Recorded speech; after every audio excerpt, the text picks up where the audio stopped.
कहानियों का पिटारा presents Hindi stories. Story teller Varun Chopra. आज की कहानी का नाम है समर्पण। तो चलिए सुनते हैं कहानी। क्या तुम्हें पता है राधिका कि इस समय हम कहाँ हैं? नहीं, और मैं जानना भी नहीं चाहती मोहन, क्योंकि मैं इतना जानती हूँ कि जहाँ तुम हो वहाँ मैं हूँ।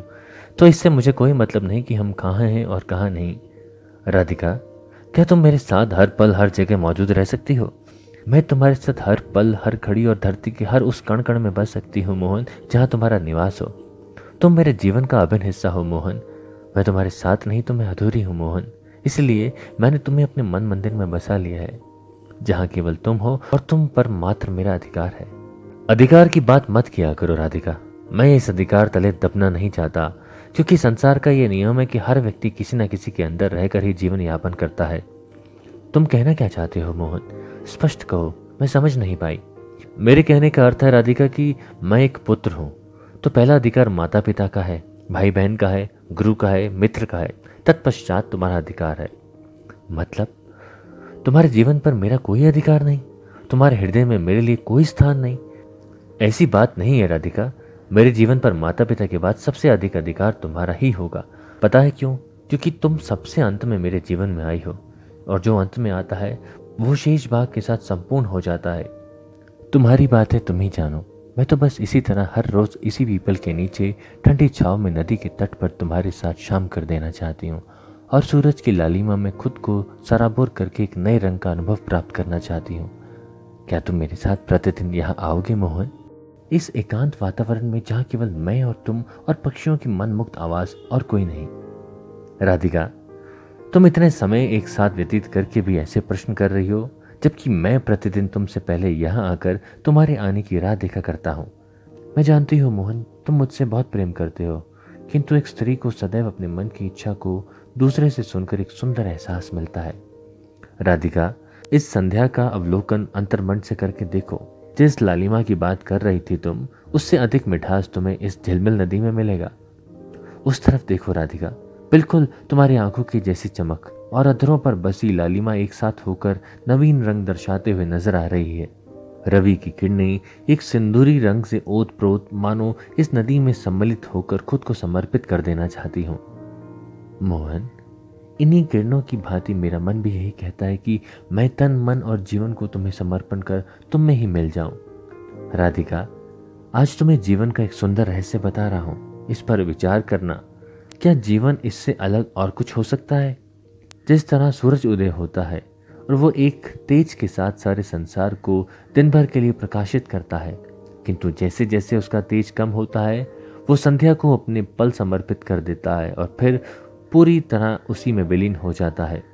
किंतु अगले दिन फिर वो एक नई दिशा और एक नए प्रकाश के साथ उदय होता है। ठीक उसी प्रकार मैं तुमसे मिलकर एक नई शुरुआत करूंगा, और इसी संध्या के साथ तुम और मैं एक दूसरे को समर्पण कर प्रेम में संलग्न हो जाएंगे। किंतु अभी हमें अपने घरों को लौटना चाहिए, वहां सब हमारी प्रतीक्षा कर रहे होंगे। हाँ मोहन, तुम ठीक कह रहे हो। चलो, अब घर जाना अति आवश्यक हो गया है।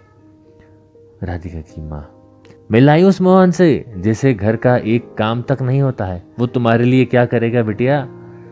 तुम जानती हो कि वो जिम्मेदार नहीं है और वो तुम्हें कोई सुख नहीं दे सकता। राधिका, माँ, मुझे मोहन से कोई अपेक्षा नहीं है।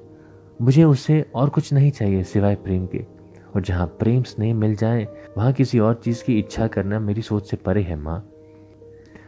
ठीक है, यदि तुझे कोई और सुख नहीं चाहिए तो मैं तेरा विवाह उस मोहन से जरूर करा दूंगी। द्वापर में राधिका मोहन से नहीं मिल पाई थी, फिर भी वो प्रेम का प्रतीक बन अमर है, और इस युग में राधिका मोहन से मिलकर कितना सुखी और संपूर्ण हो पाती है, जीवित रही तो अवश्य देखूंगी। राधिका, हाँ माँ, तुम ही नहीं, पूरी दुनिया द्वापर की राधिका को देवी मानती है, क्योंकि वो राधिका भी एक सच्चे प्रेम में खुद को समर्पण कर चुकी थी। और आज ये राधिका भी विश्वास दिलाती है कि ये मोहन सिर्फ मेरा है, और मेरे प्राण भी उसी दिन निकलेंगे जिस दिन मोहन इस दुनिया से जाने के लिए कह देगा। माँ, हाँ हाँ, बहुत हो गया तेरा प्रेम प्रसंग, अब रात हो रही है, खाना बनाना बाकी है। तू खाना बना, मैं सुबह के लिए चावल निकाल लेती हूँ। राधिका, ठीक है माँ, जरा रेडियो चालू कर देना, आज शनिवार है, विविध भारती पर जयमाला आने वाला है, देशभक्ति गीत सुनूंगी।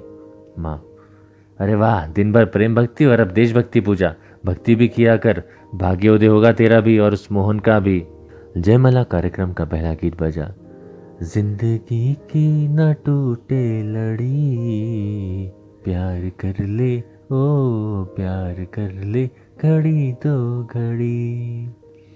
राधिका भी साथ गुनगुनाने लगी। उधर मोहन घर पहुंचा तो बड़ी भाभी पूछ बैठी, कहाँ थे अब तक राधिका की मोहन? मोहन भी इशारों इशारों में बोल दिया, भाभी राधिका का है मोहन तो राधिका के पास ही रहेगा ना, और कहाँ जाएगा। अब ये बताओ पिताजी कहाँ हैं? उन्होंने कुछ पूछा तो नहीं मेरे बारे में? भाभी, नहीं कुछ पूछे तो नहीं, पर उन्हें अब तुम्हारे विवाह की चेष्टा होने लगी है। बस इसी विषय पर कल चर्चा होने वाली है और बहुत ही जल्दी वो शुभ घड़ी भी आने वाली है जब तुम्हारे सिर पर भी पगड़ी बंधेगी। और हाँ, मुझे ही नहीं, अब तो बाबूजी को भी सब कुछ पता चल गया है। कल राधिका की माँ आने वाली है विवाह की तिथि तय करने के लिए। तुम्हें चिंता करने की कोई जरूरत नहीं है। अगले ही दिन सुबह हुई और मोहन ने सबसे पहले उठकर घर का सारा काम निपटा लिया और नदी में स्नान करने चला गया। मोहन को बड़ी बेसब्री से दोपहर का और राधिका से मिलने का इंतजार था। दोपहर को प्रतिदिन की तरह आज भी मोहन पहले ही पहुंच चुका था। राधिका के आते ही वो एक गीत गुनगुनाने लगा। बहारों फूल बरसाओ, मेरा महबूब आया है, मेरा महबूब आया है। राधिका हंसते हुए बोली, क्या बात है, आज बड़े खुश लग रहे हो, कुछ मिल गया है क्या? हाँ राधिका, आज मुझे एक ऐसी चीज मिली है, एक ऐसा तोहफा मिला है जिसके लिए मैं वर्षों से तड़प रहा था, जो मेरे जीवन का अभिन्न हिस्सा है। ऐसी भी क्या चीज है मोहन जो तुमने मुझे आज तक नहीं बताई? राधिका के हाथों को पकड़ते हुए, हाँ राधिका, मैंने तुम्हें आज तक इसलिए नहीं बताया क्योंकि मुझे डर था कि तुम जानोगी तो कहीं तुम्हारा प्यार दो भागों में ना बट जाए। राधिका, मैं तुम्हें बेहद प्रेम करता हूं और अब हम दोनों बहुत ही जल्द एक पवित्र बंधन में बंधने वाले हैं। हाँ मोहन, आज सुबह माँ ने मुझे सब कुछ बताया और मैं आज बहुत खुश हूँ। बहुत ही भाग्यशाली होते हैं वो लोग जिन्हें अपना प्रेम करने वाला साथी उम्र भर के लिए मिल जाता है। राधिका, दो प्रेम करने वाले यदि उम्र भर के लिए मिल जाते हैं तो बहुत ही प्रसन्नता की बात होती है, क्योंकि वो दोनों एक नए परिवार और गृहस्थ का संचार करते हैं और फिर प्रेम संक्षिप्त मात्र भर रह जाता है। किंतु दो प्रेम करने वाले जब अलग अलग रहते हैं तो दोनों के मन में एक दूसरे के प्रति सदैव प्रेम बना रहता है और वो अंततः अमर हो जाता है। हाँ मोहन, लेकिन हमारा प्रेम एक होकर भी दुनिया के लिए उदाहरण का प्रतीक माना जाएगा और फिर मैं हर जन्म में ईश्वर से प्रार्थना करके तुम्हें ही पाना चाहूंगी। राधिका, जिस दिन हमारा विवाह होगा हम संध्या के समय यहाँ जरूर आएंगे और फिर मैं तुमसे एक वचन मांगूंगा, तुम पूरा करोगी ना? मोहन, यदि तुम मेरे प्राण भी मांगोगे तो मैं मना नहीं करूंगी। राधिका, कभी कभी इंसान को मरने से ज्यादा जीना कठिन हो जाता है और तब मनुष्य हार जाता है और अपने प्राण त्याग देता है, जो किसी भी मनुष्य के लिए कायरता सिद्ध कराती है। ठीक है राधिका, जिस दिन हम यहाँ आएंगे उस संध्या को हमारे बीच कुछ बातचीत होगी। समय और तिथि तय होने के साथ साथ आखिर वो दिन भी आ गया जब दोनों का विवाह बड़े धूमधाम से संपन्न हुआ और फिर दोनों अपने कहे अनुसार संध्या को उसी पीपल के नीचे नदी के तट पर पहुंचते हैं। कुछ बातें हुई थी कि एक सर्प मोहन के पैरों में डस कर चला गया। मोहन जमीन पर गिर पड़ा और राधिका जोर जोर से चिल्लाने लगती है। आवाज सुनकर लोग इकट्ठा होते हैं और फिर वैद्य को बुलाया जाता है, लेकिन मोहन की हालत गंभीर होती चली जाती है। राधिका रोते हुए कहती है, क्या वचन था तुम्हारा मोहन? क्या इसीलिए यहाँ पे लाए थे? आज के दिन ही तुम इस तरह का विश्वासघात मेरे साथ कैसे कर सकते हो मोहन? बिन तुम्हारे इस दुनिया में राधिका का क्या काम है?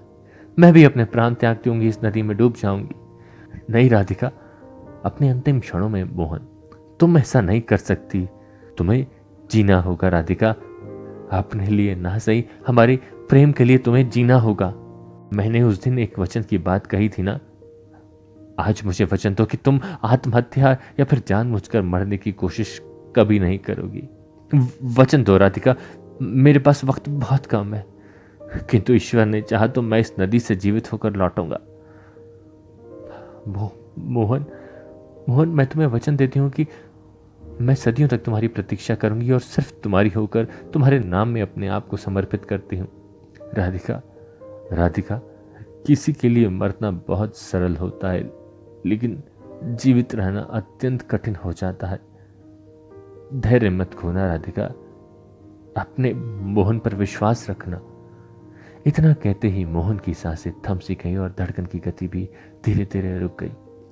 राधिका की आंखें रो रो कर पत्थर हो चुकी थी।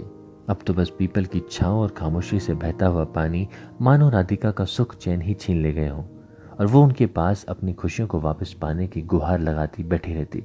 न खाने का समय, न प्यास की चिंता, केवल नदी को निहारते ही रहती, मानो मोहन इस नदी से अभी तैरता हुआ बाहर आने वाला ही हो। राधिका की माँ और मोहन के पिता ने राधिका को बहुत समझाया कि अब कई वर्ष बीत चुके हैं, मोहन अब उसका अतीत है, उसे भूलकर एक नई दुनिया में कदम रखे। किंतु राधिका साफ इनकार कर कहती, राधिका का जीवन मोहन को समर्पण हो चुका है। अब तो वो ही मात्र उसके जीवन का आधार है और उसे अपने प्रेम पर पूरा विश्वास है कि वो जीवित है। क्या हुआ यदि हम एक नहीं हो पाए, पर हमारा प्रेम सदियों तक अमर रहेगा। लगभग 20 वर्षों तक राधिका प्रतिदिन सुबह से शाम उसी पीपल की छाव में बैठकर नदी को निहारती रहती और चुपचाप आंखों से एक अश्रुरूपी नदी बहती रहती, जिसे देखकर हर व्यक्ति के मन में ईश्वर को कोसने की भावना उत्पन्न हो जाती। एक दिन दोपहर के समय गांव की ओर से हलचल भरी आवाज सुनाई देने लगी। गांव के कुछ बच्चे और बड़े लोग एक आदमी के पीछे चले आ रहे थे। वो व्यक्ति बड़ी बड़ी दाढ़ी और मूंछ के साथ एक फटे पुराने वस्त्र में चला आ रहा था। राधिका के मन में मानो आज कई वर्षों के बाद किसी व्यक्ति को देखने की इच्छा जागृत हुई और वो पीछे मुड़कर देखने लगी। लोग उस व्यक्ति को नदी के तट पर आने से रोकना चाहते थे, परंतु वो दौड़ता हुआ चला आ रहा था। राधिका को देख अचानक वो रुक गया और आंखों से प्रेम की वर्षा होने लगी। किंतु राधिका अब भी मोहन की यादों के साथ सिमटी हुई थी। तब उस व्यक्ति ने फिर से वही गीत गाना शुरू किया जो पहले कभी इस वृक्ष के नीचे गाया करता था।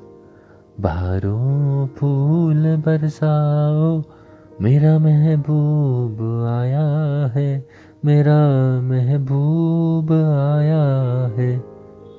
अब राधिका को पूर्ण विश्वास हो गया कि उसका मोहन उसके समक्ष खड़ा है। दोनों एक दूसरे को इस तरह भेंटते हैं जैसे चंदन के पेड़ से लिपटा हुआ सर्प। दोनों का ये मिलन देख गांव के लोगों का भी मन भर आया और सबकी आंखें नम हो गई। कहानी समाप्त। तो कैसी लगी आज की कहानी कमेंट बॉक्स में ज़रूर टाइप कीजिएगा। जल्द मिलूंगा आपको कहानियों के पिटारे में एक और नई कहानी के साथ, मेरे यानी वरुण के साथ। तब तक अपना ख्याल रखिए और सेफ रहिए।